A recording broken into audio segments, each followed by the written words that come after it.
गधे को बाप बनाने की जो प्रक्रिया शुरू हुई थी हमारे देश में कि भाई मौका पड़ने पर बोला गधे को भी बाप बना लो, बड़ी अच्छी बात है। वो तो चलता है, गधे को बाप बना लो, जीवों में श्री कृष्ण ही है हर जगह, तुम क्या बनाओगे।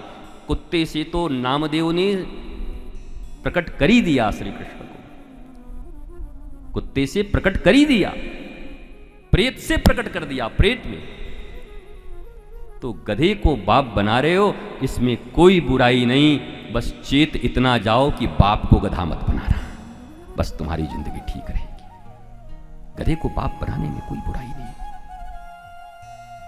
सब जगह वही है। अगर उस दृष्टि से देखो, ब्रह्म दृष्टि से देखो तो कण कण में वो है। और भागवत में तो लिखा हुआ है कि खरवच्च कोई भी हो उसके सामने साष्टांग दंडवत वैष्णव करते हैं विष्णु के रूप में। भगवान का दर्शन हो गया। शीतला माता के वो भी सवारी हैं, गर्दभराज, वो भी शीतला माता के सवारी हैं। हमारे यहाँ तो सभी जीवों का कितना ईश्वरीय सम्मान दिया गया सनातन धर्म में, सनातन संस्कृति में। सौभरी ऋषि, अब ऋषि को कोई मना कर तो नहीं सकता, मानधाता जी। तो मानधाता जी ने भी बड़े ध्यान से कहा, हे ऋषिवर, आपकी बातों को कौन टाल सकता है, और श्राप भी दे देंगे। तो आप चले जाइए, उन 50 कन्याओं में से आपको जो चुन लेगी आप उन्हीं से विवाह कर लेना। बात थोड़ा उलट दिया इन्होंने, जो आपको चुन लेगी। अब ये पोपला शरीर, लटका हुआ गाल, जटाजूट, तो ऋषि भी समझ गए कि मानधाता खेल गया बड़ा दूर से। बोला जो पसंद कर ले, हमें कौन पसंद करेगा। परंतु ऋषि की शक्ति है, ऋषि की शक्ति है, और हम इसको भी मानते।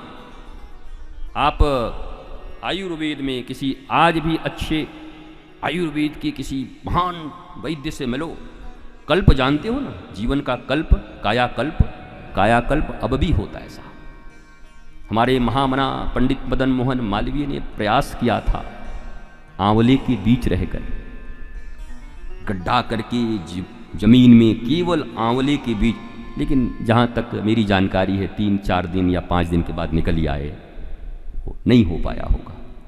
एक कल्प तक रहने के बाद ये शरीर पुनः नवीन हो जाता है।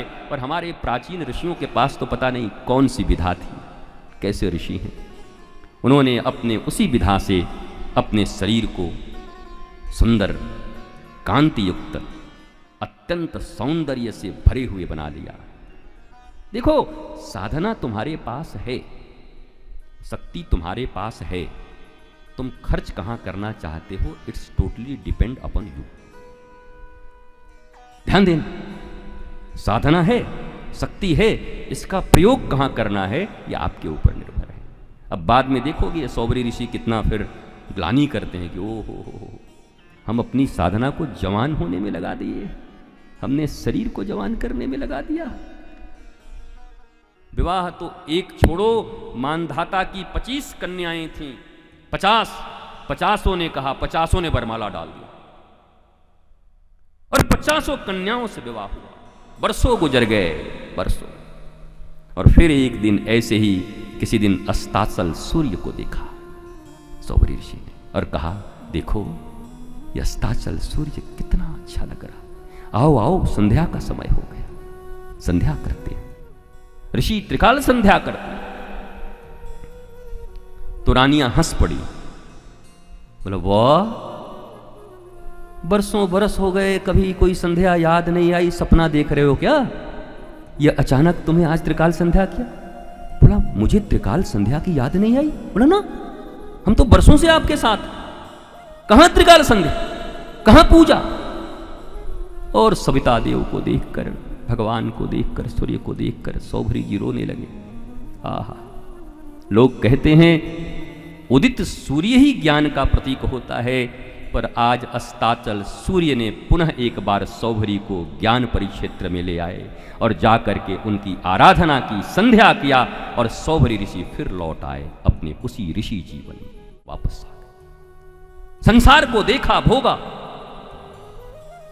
तुम उसी के क्षेत्र में बैठे हो, वहीं पर ही सौभरी ऋषि का क्षेत्र है। ये तो बढ़िया है कि सोशल मीडिया नहीं थी, नहीं तो कहीं के लायक छोड़ते नहीं इनको भी, कोई नाम नहीं लेता इनका। विश्वामित्र का कोई नाम नहीं लेता, हमारे विश्वामित्र ऋषि का। मेनका के साथ चले गए, कोई नाम लेने वाला नहीं। चंद्रमा ने गौतम ऋषि की पत्नी को इंद्र के द्वारा उनका शीलहरण हो रहा है, उसके लिए मुर्गा बनकर के साथ दे दिया चंद्रमा ने। ये तो बढ़िया है सोशल मीडिया नहीं थी, नहीं तो चंदा मामा दूर के पुआ पकावे गुड़ के।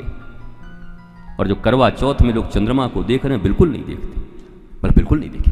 बताओ, ये तो बड़ा खतरनाक है।